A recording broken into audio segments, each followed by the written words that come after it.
예, 오늘 시편 55편에 있는 말씀은 다윗의 시입니다. 여기에서 그 다윗의 시인데요. 이게 다윗의 시가 이제 그 비탄시인데요. 이 비탄시 내용 중에는 시편에 총 36편의 비탄시가 있는데 가끔은 이제 민족적인 비탄의 내용을 담은 것도 있지만 개인적인 비탄시가 있습니다. 비탄시는 세 가지의 공식을 따르고 있는데 항상 시인이 겪고 있는 고통에 대한 호소가 먼저 나오고 그 다음에 구원에 대한 간구, 그 다음에 찬양, 확신에 대한 찬양 이렇게 나옵니다. 그런데 이게 모든 어떤 규칙이 다 이렇게 가는 건 아니지만 이렇게 나오는데요. 여기에서 마스길 인도자를 따라 현악에 맞춘 노래, 마스길이라는 것은 교훈이라는 뜻이 있습니다. 그래서 하나님의 백성들에게 깊은 깨달음을 주는 그런 교훈. 그래서 시편 중에서 있는데 이런 그 시편들을 도움을 청하는 현악에 맞춘 노래라고 이제 붙였습니다. 그래서 우리가 그 마태복음 11장 28절에 보면 수고하고 무거운 짐진 자들아 다 내게로 오라 내가 너희를 쉬게 하리라 나는 마음이 온유하고 겸손하니 너희는 내게 배우라 이렇게 말씀을 하고 있는데 수고하고 무거운 짐이 무엇인지를 이렇게 구체적으로 설명을 하는 내용이 없습니다. 그래서 많은 사람들이 그것을 율법이라고도 하고 뭐 율법의 짐이라고도 하고 여러 가지 말을 하는데 그런데 오늘 55편에 보면은 짐이 무엇인가를 정확하게 설명을 잘 해주고 있습니다. 그래서 다윗이 지금 이 시를 썼을 때에는 어떤 상황이었느냐 하면은 아히도벨과 압살롬이 반역을 하고 이렇게 자기를 죽이려고 할 때 거기를 도망가면서 이제 하나님 앞에 기도하는 내용이 이렇게 쭉 나옵니다. 그래서 짐이 무엇인지를 여러분들이 정확하게 이해하시고 이대로 기도하시면 될 것입니다. 그래서 하나님이여 내 기도의 귀를 기울이시고 내가 간구할 때 숨지 마소서. 내게 굽히사 응답하소서. 내가 근심으로 편치 못하여 탄식하오니. 근심, 여기서 편치 못해. 그러니까 내 마음이 불편한 마음을 하나님 앞에 기도하는 거예요. 여기서 편치 못하여 이런 단어를 아리드라는 단어를 쓰는데 슬퍼하다, 방황하다 이런 뜻이 있습니다. 그래서 너무 슬프고 억울하고 또 이걸 어떻게 나를 표현할 수가 없는 그 상황을 내가 근심으로 인해서 그래서 우리가 걱정과 염려는 반드시 기도를 해야 됩니다. 그거 가지고 있으면 안 돼요. 그거 가지고 있으면 나중에 병이 됩니다. 그래서 응답하소서 내가 편치 못한 것 내가 이 편치 못한 왜 편치 못한 것도 사실은 찾아서 기도를 해야 돼요. 그러면서 이는 원수의 소리와 악인의 압제 때문이라 그들이 죄악을 내게 더하며 노하여 나를 핍박하나이다. 여기에서 원수의 소리와 악인의 압제 연고라 이런 거는 압살롬과 아히도벨 정말 이 사람들이 긴 시간 동안 다윗을 대적하기 위하여 준비해가지고 자기를 이제 대적하고 핍박하고 내가 너보다 나아 노하여 내가 정치하면 더 잘할 수 있어 이러고 압살롬이 반역을 했습니다. 그래서 내 마음이 내 속에서 심히 아파하며 사망의 위험이 내게 이르렀도다. 심히 아파한다. 이게 그 아프다는 말이 어느 정도라는 거는 심히 아파하는 원래 꼬다 빙빙 돌리자는 뜻인데 이 뜻은 어느 정도냐면은 어느 정도 아프냐 산모가 해산할 때에 그 통증이 주기적으로 왔다가 안 왔다가 왔다가 안 왔다는 것처럼 그런 통증 가운데 마음의 통증이 그 정도로 나는 아파요. 우리가 그 아이를 출산할 때 그 통증이 올 때 어떻게 할 바를 모르잖아요. 너무 아프니까. 근데 지금 심히 아파하며 이거가 그만큼 두려움과 떨림이 내게 이르렀고 이게 아프다. 심히 아파하며 사망의 위험이 죽음이 내게 가까이 왔다 이 얘기입니다. 여기서 두려움과 떨림이라는 건 공포에 사로잡힌 마음의 상태를 말하면서 이거는 어느 정도냐면은 온몸이 막 이렇게 떨릴 정도로. 그러니까 다윗이 굉장히 막 되게 용감하고 이랬지만은 그 아들과 아히도벨의 배신의 마음이 말할 수 없이 아팠던 거예요. 근데 이거를 사람 앞에 가지고 나가지 않았어요. 하나님 앞에 가지고 나가서 자기의 마음에 있는 상태를 그대로 고백을 합니다. 두려움과 떨림이 내게 이르고 공포가 나를 덮어. 우리는 공포가 오면은 도망가요. 어디로 도망갑니까? 뭐 이상하게 놀러 가든가 잠으로 가든가 뭐 하든가 그러면서 이렇게 이게 피해요. 근데 다윗은 두려움과 공포, 슬픔, 아픔을 하나님 앞에 가지고 가서 그대로 기도하는 거예요. 그 떨림이 내게 이르고 공포가 나를 덮어도다가 완전히 덮여 있는 상태. 근데 사실은 이렇게 덮여 있으면 기도도 안 나와요. 제가 이번에 질병이라고 말하기는 좀 그렇지만 아무튼 이게 딱 덮이니까 할 수 있는 게 아무것도 없어요. 아무것도 없고 딱 무슨 생각만 나느냐. 응급실 안 가면 내가 죽는데 죽을 것만 같아요. 숨이 안 쉬어지니까. 근데 아마 다윗은 더 심했던 것 같아요. 공포가 완전히 자기를 덮어. 저는 죽음의 공포까지는 가지는 않았어요. 응급실 안 가면 내가 죽을 것 같아. 숨이 안 쉬어져. 근데 응급실에 가서 내가 만약에 이 죽음의 공포에 두려움에 잡히면 나는 여기서 끝날 것 같아. 이게 두 마음이 왔다 갔다 하더라고요. 근데 여기서 지금 다윗은 두려움, 떨림, 공포, 죽음 이게 자기를 다 덮었다는 거예요. 그래서 나는 말하기를 만일 내게 비둘기같이 날개가 있다면 날아가서 편히 도망가고 싶어.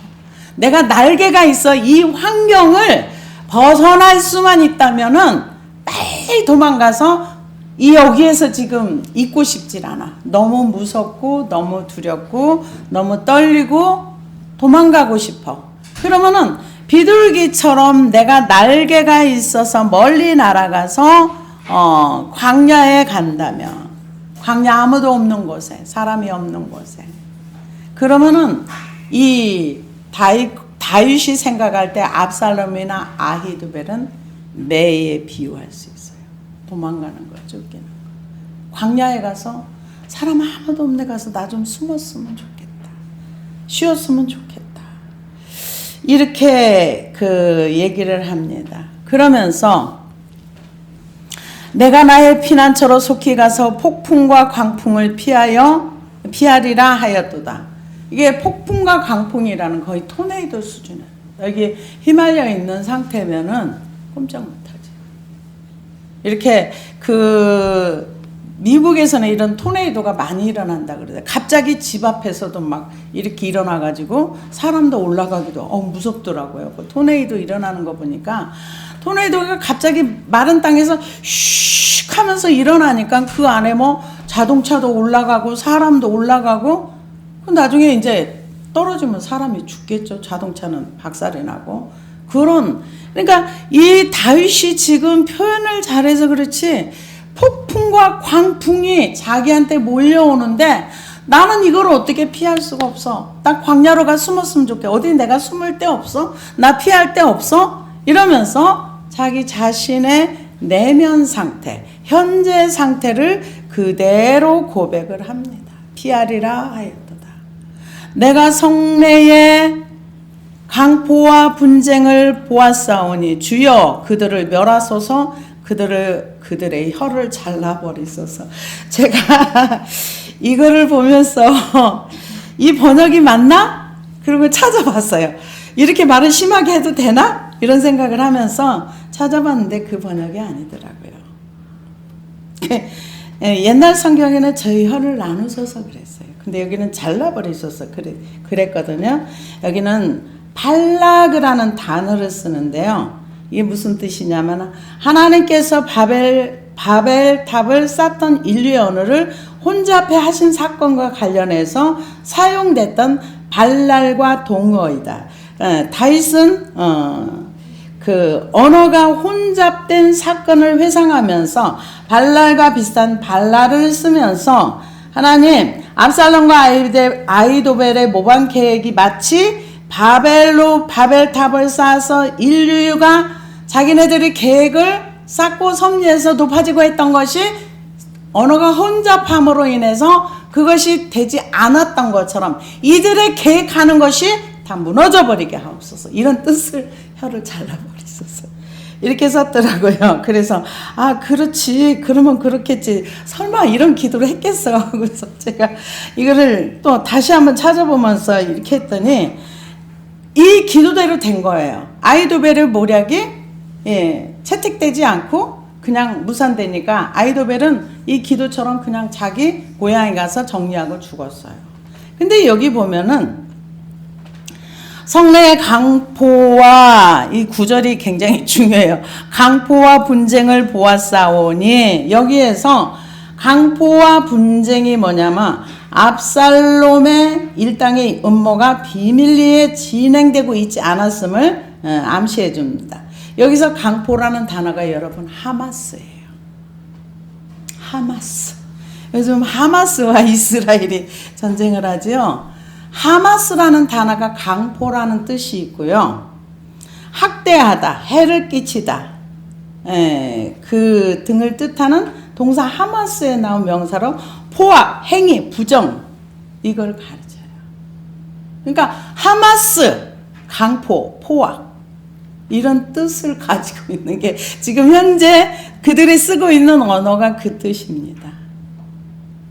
그래서 이 하마스, 강포, 그러니까 그들의 뜻이 그들이 주야로 성벽에 두루 다니며 성중에 그러니까 그런 것이 보인다는, 강포하고 포악하고 분쟁하고 성 안에, 예루살렘 성 안에 원래는 공의와 정의가 있어야 되는데 압살롬하고 아히도벨이 모략을 해가지고 다윗을 쫓아내면서 그 주민들을 강포와 포악과 이걸로 다스렸다 이거예요.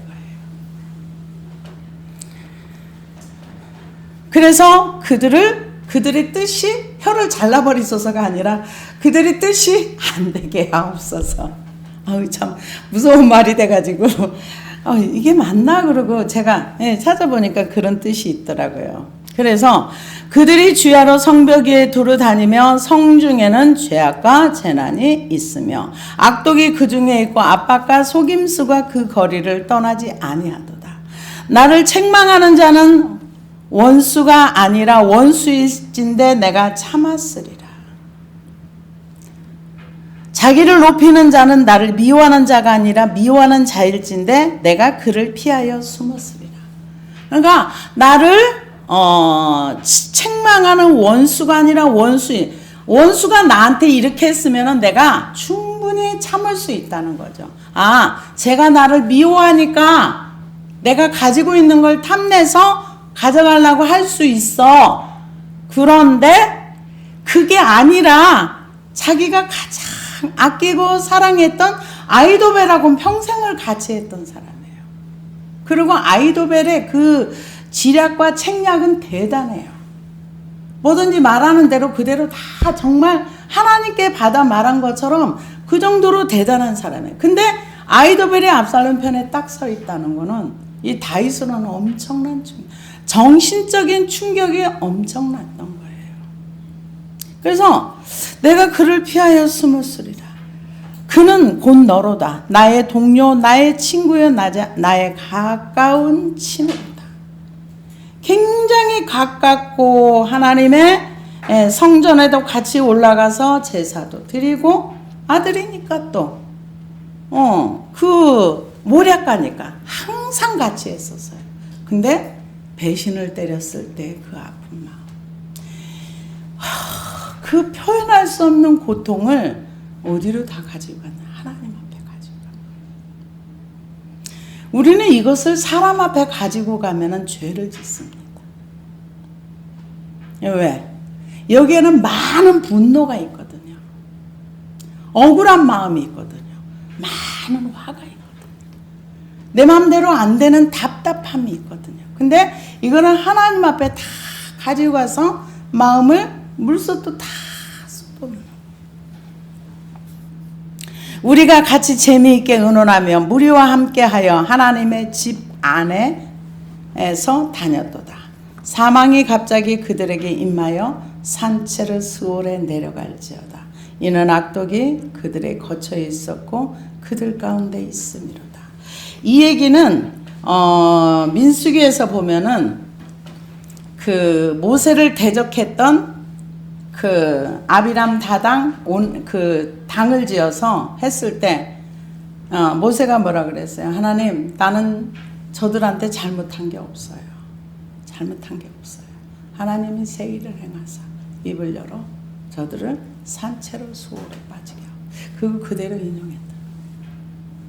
그러니까 사실은 다윗이 우리아의 아내 바세바를 보면서도 이 아히도벨과 이 사람들한테 잘못한 건 아니야. 압살롬에게 잘못한 건 아니야. 하나님 앞에 죄를 졌고 우리아가 죽은 우리아가 억울한 거지. 근데 이들이 이렇게 했을 때 하나님 앞에 기도하기를 사망이 갑자기 그들에게 임하여 산채로 수월에 내려가요. 둘 다 죽었잖아요. 압살롬도 죽었고 아히도벨은 자살했고. 이는 그 악독이 그들의 거처에 있고 그들 가운데 있음이로다. 나는 하나님께 부르짖으리니 여호와께서 나를 구원하리로다. 이제 막 그 아픔과 고통을 다 토하고 나니까 이제 뭔가 보이는 거예요. 여러분, 이게 짐을 내려놓을 때 하나님 앞에 이 모든 것이 다 빠지고 나면은 자기의 불신앙이 보여져요. 아, 내가 하나님 의지하지 않았구나 깨달아져요. 근데 다윗은 여기에서 자기의 힘들고 답답하고 억울하고 표현할 수 없는 아픔과 슬픔과 고통을 다 토설하고 나니까 이제 하나님이 구원하실 것 같은 믿음이 온 거예요. 그래서 그렇게 기도합니다. 나는 하나님께 부르짖으리니 여호와께서 나를 구원하시리로다. 저녁과 아침과 정오에 내가 근심하여 탄식하리니 여호와께서 내 소리를 들으시리로다. 이 이스라엘에서는 저녁이 하루의 시작입니다. 아침, 점심. 그러니까 하루에 3번 기도했다는 거예요. 근데 그 기도의 내용이 뭐냐? 근심, 걱정, 염려. 이거를 했다는 거예요. 하루에 3번씩. 하나님 앞에. 왜? 기도하지 않으면 죽을 것 같으니까. 이걸 기도했던 거예요. 3번씩 탄식하리니. 이 근심과 염려와 두려움과 공포를 다 쏟아내고 나니까 이제 하나님이 구원시켜 줄 것 같은 거예요. 믿음이 온 거예요. 그래서 나를 대적하는 자 많더니 나를 치는 전쟁에서 그가 내 생명을 구원하사 평안하게 하셨도다. 이제 평안이 온 거예요. 우리가 기도할 때 염려와 걱정과 두려움과 공포와 이런 모든 나를 이렇게 덮고 있는 이 아픔의 통증이 다 빠져나가서 어디까지 가요? 평안함이 올 때까지. 저는 이 다윗이 이 정도의 어떤 근심과 염려와 이 모든 것들을 하나님 앞에서 해결했다는 것을 시편을 통해서 많이 배웁니다.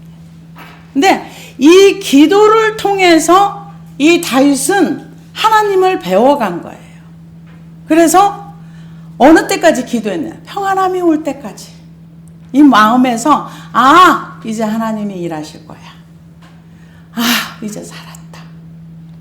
여기까지 기도가 간 거예요. 평안하게 하셨도다. 그가 내 생명을 구원하사 평안하게 하셨도다. 아까 그 4절 5절에 사망이 지금 죽을 것 같아. 당장 죽을 것 같아. 온몸이 다 떨려. 사시나무 떨리. 두려움이 완전히 나를 덮었어. 나는 죽어버릴 것 같아. 이거를 사람 앞에 가서 누구에게도 말하지 않고 하나님 앞에 가서 그대로 토설을 한 거예요. 근데 신기한 거는요, 하나님 앞에 기도하면 그게 없어져요. 없어져요. 예수 그리스도의 보혈의 능력이 대단합니다. 우리를 공포에서도 구원할 수 있고 사망에서도 우리를 건져줄 수 있습니다. 다윗은 지금 그것을 경험하고 이제 평안해진 거예요. 나를 치는 전쟁에서 그가 내 생명을 구원하사 평안하게 하셨도다. 옛부터 계시는 하나님이 들으시고 그들을 낮추시리라. 이제 하나님이 내 기도 들어주셨어. 이제 하나님이 그들에게 일하실 거야. 이런 믿음이 온 거죠. 그러면서 그들은 변하지 아니함. 우리 이 말 명심하세요. 내가 기도해가지고 상대 변하지 않습니다. 다윗은 이미 기도하면서 이걸 깨달은 거예요. 그들은 변하지 아니하며 하나님을 경외하지 아니함이니다. 내가 기도해서 내 문제를 가지고 하나님 앞에 가지고 가서 나를 기도하면 내가 평안함이 오고 내 짐이 하나님께로 가고 내가 구원의 자리로 오면서 내가 믿음의 자리로 가는 거지. 상대방을. 근데 저도 처음에는요 잘 몰라가지고 기도하면서 맨날 상대를 변화시켜달라고 기도를 했어요. 변화 안 되더라고요. 변화 안 돼요. 상대는 변화 안 돼요. 그 대신 내가 변화가 됩니다. 왜? 내가 하나님 앞에 서 있으니까.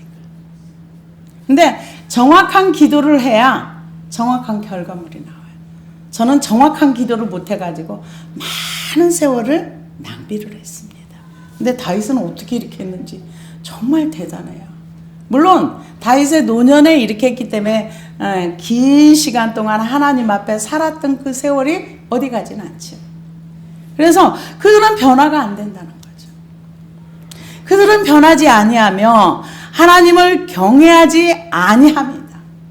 지금 내가 내 문제를 가지고 하나님 앞에 울고 불고 두려움과 공포를 가지고 기도한다고 그들이 변화되는 건 아니라는 거죠. 그들은 그렇다고 해서 하나님을 경외하지도 않는다. 지금 그 얘기입니다. 그는 손을 들어 자기와 화목한 자를 치고 그의 언약을 배반하였도다. 그의 입은 우유 기름보다 미끄러우나 그의 마음은 전쟁이요 그의 말은 기름보다 유하나 실상은 뽑힌 칼이로다. 이런 사람들이 말을 굉장히 잘한다는 거죠. 아주 부드럽게. 우유보다 부드럽답니다. 여기 뭐라 그랬어요? 우유 기름보다 미끄러우나 듣기 좋게 얘기를 한다는 거죠. 아주 듣기 좋게. 근데 실상은 그 안에는 칼과 같이 상대를 죽이고자 하는 마음이 있다는 거죠. 내 짐을 이렇게 실컷 기도해놓고 나서 내 짐을 우리의 짐이 이거라는 거예요. 슬픔과 고통과 눈물과 절망과 내가 해결할 수 없는 이런 것들이 짐이라는 거죠.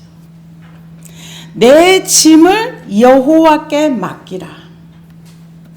짐이 내 짐이라는 단어가 예하부카라는 단어를 쓰는데요. 이는 주다의 뜻을 갖는 동사 야하부에서 파생된 명사라서 너의 목 혹은 내게 주어진 것을 의미하며 구체적으로는 다윗을 짓누르던 염려 혹은 근심을 가리킨답니다. 그러니까 짐이 우리가 감당할 수 없는 근심, 내가 현실 세계에서 이거 어떻게 할 수 없는 거, 이거를 하나님 앞에 다 내려놓으라는 거죠. 그래서 와, 짐이라는 게 이런 거구나. 저도 이번에 이제 짐을 기도를 하다 보니까 대부분 짐이라는 게 사람의 생각으로 염려하는 것들이 굉장히 많습니다. 짐을 맡기라는 거죠. 누구한테? 여호와께. 내 짐을 여호와께 맡기라. 이 짐에 대해 잘 모르니까 사람들이 뭐라 그러느냐? 짐을 맡겨. 그러면 난 룰루랄라 하고 노네? 아니요. 내 짐이 여호와께 완전히 넘겨져야 돼요. 완전히 넘겨져야 주님이 이걸 해결하세요. 아마 다윗은 자기 부인이 뭔지를 설명을 안 했지만 알았던 것 같아요. 그래서 여기에서 완전히 맡겨진 거죠. 그러면서 그가 너를 붙드시고 이제 짐이 넘어가고 나니까 하나님이 나를 붙들어 준다는 거죠. 그러면서 뭐라고 얘기해요? 의인이 요동함을 영원히 허락지 아니하시리로다. 짐 문제를 해서 죽네, 사네, 뭐 어쩌네, 나는 죽을 것 같아, 살 것 같아, 누구를 욕하고 화내고 막 이런 개거품 무는 거 하나님이 허락하지 않는다는 거죠. 근데 우리는 이런 기도 안 해요. 저도 할 줄도 몰랐어요. 하나님이 알게 해주시니까 하는 거예요. 그러면은 신약에서는 이거를 뭐라고 표현했는가를 또 찾아봤어요. 그랬더니 빌립보서 4장 6절에 7절을 보니까 아무것도 염려하지 말고 다만 모든 일에 기도와 간구로 너희 구할 것을 감사함으로 하나님께 아뢰라. 그리하면 모든 지각에 뛰어난 하나님의 평강이 그리스도 예수 안에서 너희 마음과 생각을 지키시리라. 같은 말입니다. 베드로전서 5장 7절에도 보니까 너희 염려를 다 주께 맡기라. 이는 그가 너희를 돌보시니라. 그래서 이 짐을 다시 한번 또 찾아봤어요. 잘 설명해 준 데가 있을까? 있더라고요. 어디냐면 민수기에 있어요. 민수기 11장에 보니까 11장 1절에 보니까 백성이 여호와 들으시기에 악한 말로 원망하며 여호와께서 들으시고 진노하사 여호와의 불로 그들 중에 붙어서 진 끝을 사르게 하시매 백성이 모세에게 부르짖음으로 모세가 여호와께 기도하니 불이 꺼졌더라. 원망하면은 이제 백성들이 하나님의 불이 진노가 임한다는 걸 알았어요. 그러고 나서 그 시간이 얼마 지나지 않았거든요. 이 사람들이 또 작당을 해요. 또 뭐라고 하냐면은 11장 4절에 보니까 이스라엘 중에 섞여 사는 무리가 탐욕을 품음에 이스라엘 자손도 다시 울며 가로되 누가 우리에게 고기를 주어 먹게 할꼬. 그러면서 우니까 하나님이 기뻐 안 했어요. 10절에 보니까 백성의 온 가족들이 각기 장막문에서 우는 것을 모세가 들으니라. 이러므로 여호와의 진노가 심히 크고 모세도 기뻐하지 아니하며. 하나님의 백성들이 이유 없이 울고불고 하는 거 하나님은 안 기뻐한다는 거. 그 하나님 앞에 와서 기도하라는 거죠. 그래서 모세가 여호와께 여짜오되 어찌하여 주께서 종을 괴롭게 하시나이까? 어찌하여 내게 주의 목전에서 은혜를 입게 아니하시고 이 모든 백성을 내게 맡기사 내가 그 짐을 지게 하시나이까? 이 모든 백성을 내가 배웠나이까? 내가 그들을 낳았나이까? 어찌 주께서 내게 양육하는 아버지가 젖먹는 아이를 품듯 그들을 품에 품고 주께서 그들의 열주에게 맹세하신 땅으로 가라 하시나이까? 이 모든 백성에게 줄 고기를 내가 어디서 얻으리까? 그들이 나를 향하여 울며 이르되 우리에게 고기를 주어 먹게 하라 하온즉 책임이 심히 중하여 나 혼자 이 백성을 감당할 수 없나이다. 주께서 내게 이같이 행하실진대 구하옵나니 내게 은혜를 베푸사 즉시 나를 죽여 내가 이 고난당함을 보지 않게 하옵소서. 이 힘든 문제 속에 하나님 앞에 기껏 가서 한다는 얘기가 하나님 내게 은혜 주려면 나 죽여주세요. 아니 하나님 지금 이 기도가요. 저는 옛날에는 그렇구나. 하나님도 저에게 이 말씀을 주셨는데 너의 불신앙을 깨라 이 소리였는데 정말 못 알아들었어요. 모세가 지금 하는 기도는 불신앙의 기도. 하나님 내가 이 백성을 내가 뵀어요? 낳았어요? 왜 나한테 이렇게 짐을 주었어요? 하나님이 나한테 짐을 줬으니까 나에게 크게 은혜를 주려면 차라리 나 죽여주세요 이 소리예요. 나를 죽여주소서. 즉시 죽여주소서. 나 이 꼴 안 보게 하옵소서. 하나님 앞에 가서 기도하다 보면 내 불신앙이 발견이 돼야 돼요. 그럴 때 여호와께서 모세에게 이르시되 이스라엘 노인 중에 내가 알기로 백성의 장로와 지도자가 될 만한 자 70명을 모아 내게로 데리고 와 회막에 이르러 거기서 나와 너와 함께 서게 하라. 내가 강림하여 거기서 너와 말하고 내가 임한 영을 그들에게도 임하게 하리니 그들이 너와 함께 백성의 짐을 담당하고 너 혼자 담당하지 아니하리라. 또 백성에게 이르기를 너희는 몸을 거룩하게 하여 내일 고기 먹기를 기다리라. 너희가 울며 이르기를 누가 우리에게 고기를 주어 먹게 하라. 애굽에 있을 때 우리에게 좋았다 하는 말이 여호와께 들렸으므로 여호와께서 너희에게 고기를 주어 먹게 하실 것이라. 하루나 이틀이나 닷새나 열흘이나 20날만 먹을 뿐 아니라 냄새도 싫어하기까지 한 달 동안 먹게 하시리니 이는 너희가 너희 중에 계시는 여호와를 멸시하고 그 앞에 울며 이르기를 우리가 애굽에서 나왔던가 함이라. 모세가 이르되 나와 함께 있는 백성은 보행자가 60만 명이었는데 주의 말씀이 한 달 동안 고기를 주어 먹게 하겠다 하시오니 그들을 위하여 양떼와 소떼를 잡은들 족하오며 바다와의 모든 고기를 본들 족하오리까. 이게 뭐예요? 불신앙이에요. 하나님 당신은 할 수 없어요. 근데 하나님이 여기에 책망하지 않으세요. 지나가십니다. 지나갔다고 해서 모세의 불신이 없어진 게 아니에요. 불신이라는 거는 내가 하나님 앞에 가지고 나가서 불신의 나를 봐야지만 없어지는 거예요. 여러분, 이 모세가 하나님이 주겠다고 했는데도 하나님 양떼와 소떼를 잡은들 족하오리까 왜 나한테 이런 짐을 줬어요? 나 못하겠어요? 나 도망가고 싶어요. 나 죽여주세요. 대드는 거죠, 하나님. 왜 나한테 이런 거 맡겼어요? 난 싫다고요. 지금 그 얘기죠. 싫어요. 나 죽여주세요.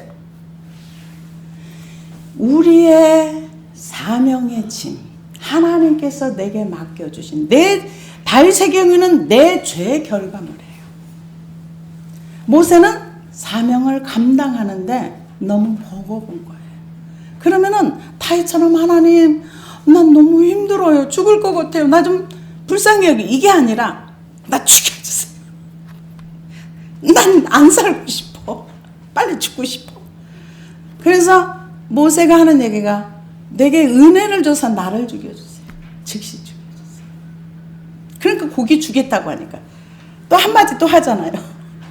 하나님 고기 양떼와 소떼를 잡은들 바다에 고기를 다 모은들 이게 가능합니까?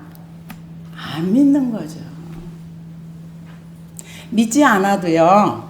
하나님 앞에 짐을 가지고 나갔을 때 하나님이 그 짐의 문제를 해결해 주세요. 여러분 인생의 짐을 하나님 앞에 가지고 나가세요. 내가 가지고 있으면서 모세처럼 하나님 앞에 대들거나 그렇지 마세요. 하나님 앞에 대들지 마세요. 우리의 불신앙은 하나님 앞에 대듭니다. 그러면서 여러 가지 얘기를 해요. 근데 하나님께서 모세는 그냥 지나가 줬어요. 근데 다음에 또 불신앙이 또 나와요. 무리반 물가에서. 그때는 너는 여기서 끝. 모세가 여기에서 자기를 발견했더라면 내가 하나님 믿지 않고 발견했더라면 가나안 땅에 들어갔을지도 모르죠. 그건 우리가 모르는 일이고. 근데 여러분이 성경 안에서 모세가 얼마나 하나님의 놀라운 역사를 모세만큼 본 사람이 어디 있어요. 그럼에도 불구하고예요. 우리는 우리 안에 있는 불신앙을 철저하게 찾아서 버려야 되는 것입니다. 그 짐을 여호와 앞에 내려놔야 되는 거예요. 그래서 하나님은 이 짐을 지고 우리가 요동하면서 엎어졌다 뒤집어졌다 뭐 온갖 이상한 짓 하는 걸 원치 않는다 그래요. 여기 나왔잖아요. 내 짐을 여호와께 맡기라. 그가 너를 붙드시고 의인의 요동함을 영원히 허락지 아니하시리로다.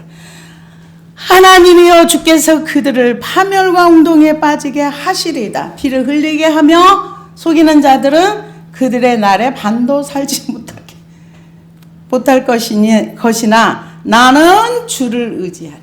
짐이 맡겨지는 의지가 되는 거예요. 믿음이 오는 겁니다. 짐을 맡기지 않으면은요, 그 짐에 눌려가지고 숨이 안 쉬어져요. 여러분 짐들 다 주님 앞에 절대 사람에게 가지고 가지 마세요. 오늘 50편, 55편을 읽고 또 읽고 또 읽고 내 것으로 만들어서 나도 다윗처럼 이 짐을 다 여호와 앞에 맡겨버리면서 의인의 요동함을 허락지 아니하시리로다. 나를 발견하는 것은 큰 은혜입니다. 기도하시겠습니다.